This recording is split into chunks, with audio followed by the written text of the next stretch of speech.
दिल्ली के Rouse Avenue court ने बुधवार 31 जुलाई को शराब नीति से जुड़े मनी लॉन्ड्रिंग और भ्रष्टाचार के मामले में सुनवाई की।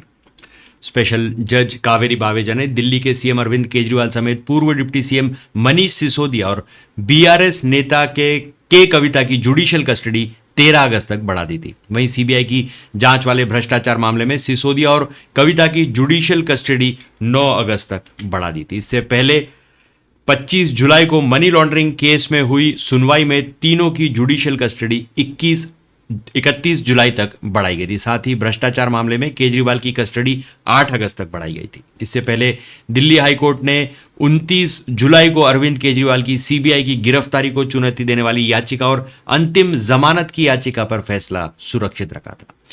सीबीआई की ओर से विशेष वकील डीपी सिंह ने पैरवी की। वहीं केजरीवाल की ओर से एन हरिहरन और अभिषेक मनु सिंघवी ने दलीलें रखी।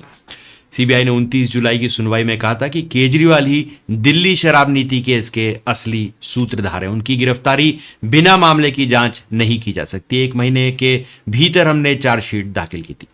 दिल्ली हाईकोर्ट ने 17 जुलाई की सुनवाई में भी केजरीवाल की गिरफ्तारी और अंतरिम जमानत की याचिका पर फैसला सुरक्षित रखा था। वहीं सीबीआई ने केजरीवाल के खिलाफ स्पेशल सीबीआई कोर्ट में चार्जशीट दाखिल की। सीबीआई ने केजरीवाल को 26 जून को अरेस्ट किया था और कोर्ट ने केजरीवाल के अलावा मनीष सिसोदिया, बीआरएस नेता के कविता समेत बाकी आरोपियों की न्यायिक हिरासत भी 31 जुलाई तक बढ़ाई। अरविंद केजरीवाल को सुप्रीम कोर्ट ने 12 जुलाई को अंतरिम जमानत दी थी। जस्टिस संजीव खन्ना ने जमानत देते हुए कहा था कि केजरीवाल 90 दिन से जेल में है, इसलिए उन्हें रिहा किया जाने का निर्देश देते हैं। हम जानते हैं कि वह चुने हुए नेता है और उन्हें तय करना है कि वे मुख्यमंत्री बने रहना चाहते हैं या नहीं। जस्टिस खन्ना ने कहा था कि हम ये मामला बड़ी बेंच को ट्रांसफर कर रहे हैं। गिरफ्तारी की पॉलिसी क्या है, इसका आधार क्या है, इसके लिए हमने ऐसे 3 सवाल भी तैयार किए। बड़ी बेंच अगर चाहे तो केजरीवाल की अंतरिम जमानत पर बदलाव कर सकती है। हालांकि सुप्रीम कोर्ट में जमानत मिलने के बाद भी अभी तक उनकी तरफ से बेल बॉन्ड नहीं भरा है। अब सुप्रीम कोर्ट ने इस केस पर जो कमेंट्स दिए हैं वो मैं आपको बताता हूं। पहला कमेंट, सुप्रीम कोर्ट ने कहा है कि हम धारा 19 के सवाल पर विचार कर रहे हैं। हमने धारा 19 और 45 के बीच अंतर साफ कर दिया है। आगे उन्होंने कहा कि धारा 19 जांच अधिकारी पर निर्भर है, जबकि धारा 45 कोर्ट की एक एक्सरसाइज है। कोर्ट की शक्ति किसी अधिकारी की शक्तियों से अलग है। हमने धारा 19 पर यकीन करने के कारणों का हवाला दिया है। ये कारण मापदंडों से मेल खाते हैं। आगे कोर्ट ने कहा हम ये मामला बड़ी बेंच को ट्रांसफर कर रहे हैं। गिरफ्तारी की पॉलिसी क्या है, इसका आधार क्या है, इसके लिए हमने ऐसे 3 सवाल तैयार किए हैं। आगे कोर्ट ने कहा कि हम मानते हैं कि केवल पूछताछ के आधार पर किसी को गिरफ्तार करने की परमिशन नहीं मिल सकती। अरविंद केजरीवाल 90 दिन से जेल में है, इसलिए उन्हें अंतरिम जमानत पर रिहा किया जाएगा। बड़ी बेंच अगर चाहे तो बदलाव कर सकती है। आगे उन्होंने कहा कि वे एक निर्वाचित नेता है, लेकिन हमें इस बात पर संदेह है कि हम किसी निर्वाचित नेता को पद छोड़ने या मुख्यमंत्री के रूप में काम करने से मना कर सकते हैं। ये हम उन पर छोड़ते हैं, ऐसा कोर्ट ने कहा। आगे कोर्ट ने कहा कि हमने चुनावी फंडिंग से जुड़ा सवाल भी रखा है, जिसे संवैधानिक बेंच ने कैंसिल करने के लिए कॉन्सेप्ट लागू किया। यह मामला भी चुनावी फंडिंग से जुड़ा है, इसकी गहरी जांच भी की गई है। 9 जुलाई को ईडी ने दिल्ली के राउज एवेन्यू कोर्ट में 7वीं सप्लीमेंट्री चार्जशीट पेश की। 208 पेज की इस चार्जशीट में दिल्ली के सीएम अरविंद केजरीवाल को केस का सरगना और साजिशकर्ता बताया गया। चार्जशीट में कहा गया कि स्कैम में मिला पैसा आम आदमी पार्टी पर खर्च हुआ है। ईडी ने चार्जशीट में कहा कि केजरीवाल ने 2022 में हुए गोवा चुनाव में आपके चुनाव अभियान में यह पैसा खर्च किया है। दावा किया गया कि केजरीवाल ने शराब बेचने के कॉन्ट्रैक्ट के लिए साउथ ग्रुप के सदस्यों से 100 करोड़ रुपए की रिश्वत मांगी थी, जिसमें से 45 करोड़ रुपए गोवा चुनाव पर खर्च किए गए। ईडी ने जोर देकर कहा कि केजरीवाल ने दावा किया है कि आपके पूर्व मीडिया प्रभारी और इस केस के सह आरोपी विजय नायर ने उनके नहीं बल्कि मंत्री आतिशी और सौरभ भारद्वाज के अधीन काम किया। इसमें यह भी दावा किया गया है कि सीएम ने कहा कि दुर्गेश पाठक गोवा के राज्य प्रभारी थे और फंड का प्रबंधन यही करते थे और फंड से संबंधित निर्णयों में उनकी खुद की कोई भूमिका नहीं थी और उन्हें भारत राष्ट्र समिति की नेता के कविता से रिश्वत नहीं मिली थी। 2022 से ये पूरा मामला चल रहा है। अब पूरी टाइमलाइन समझते हैं।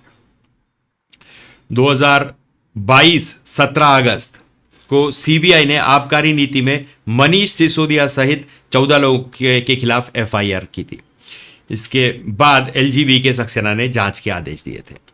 19 अगस्त 2022 को सीबीआई ने सिसोदिया और आप के 3 अन्य सदस्यों के आवास पर छापा मारा था।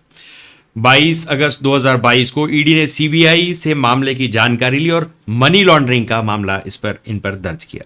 उसके बाद 27 सितंबर 2022 को सीबीआई ने आप प्रवक्ता और event company owner only much louder के पूर्व सीईओ विजय नायर को गिरफ्तार किया। 28 सितंबर 2022 को ईडी ने दिल्ली शराब घोटाले के 14 आरोपियों में शामिल शराब कारोबारी समीर महेंदू को गिरफ्तार किया। 16 अक्टूबर 2022 सीबीआई ने सिसोदिया से पहली बार 9 घंटे पूछताछ की। सिसोदिया ने दावा किया था कि पूछताछ के दौरान उन पर आप छोड़ने का भी दबाव बनाया गया था। यह ऐसा उनने सीबीआई पर आरोप लगाया था। 10 अक्टूबर 2022 को सीबीआई ने अभिषेक बोइनपल्ली को गिरफ्तार किया था। उन पर दक्षिण भारत के शराब कारोबारियों की पैरवी करने का आरोप था।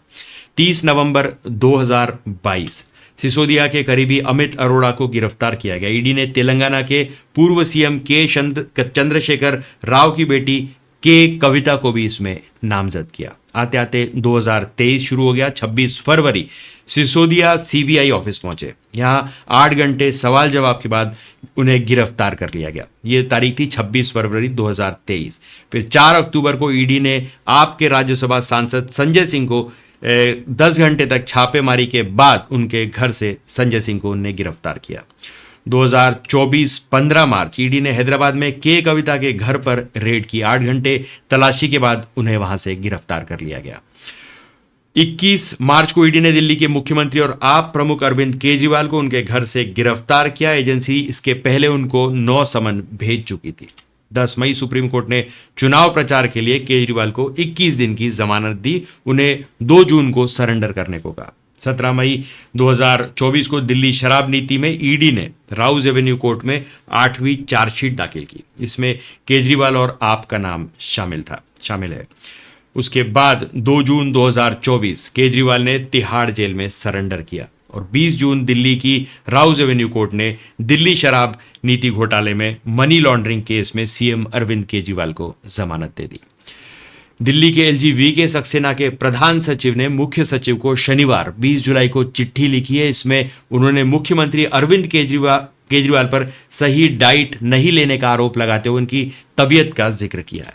प्रधान सचिव ने कहा कि केजरीवाल जानबूझकर कम कैलोरी ले रहे हैं। रिपोर्ट मिली है कि उन्होंने 6 जून से 13 जुलाई तक 3 बार के खाने में कम कैलोरी की डाइट ली और उनका वजन 2 किलो कम हो गया है। तो आज के लिए बस इतना ही। तब तक के लिए हंसते रहें, मुस्कुराते रहें, स्वस्थ रहें, व्यस्त रहें और मस्त रहें। जी हाँ, चैनल को भी जरूर सब्सक्राइब करें। धन्यवाद।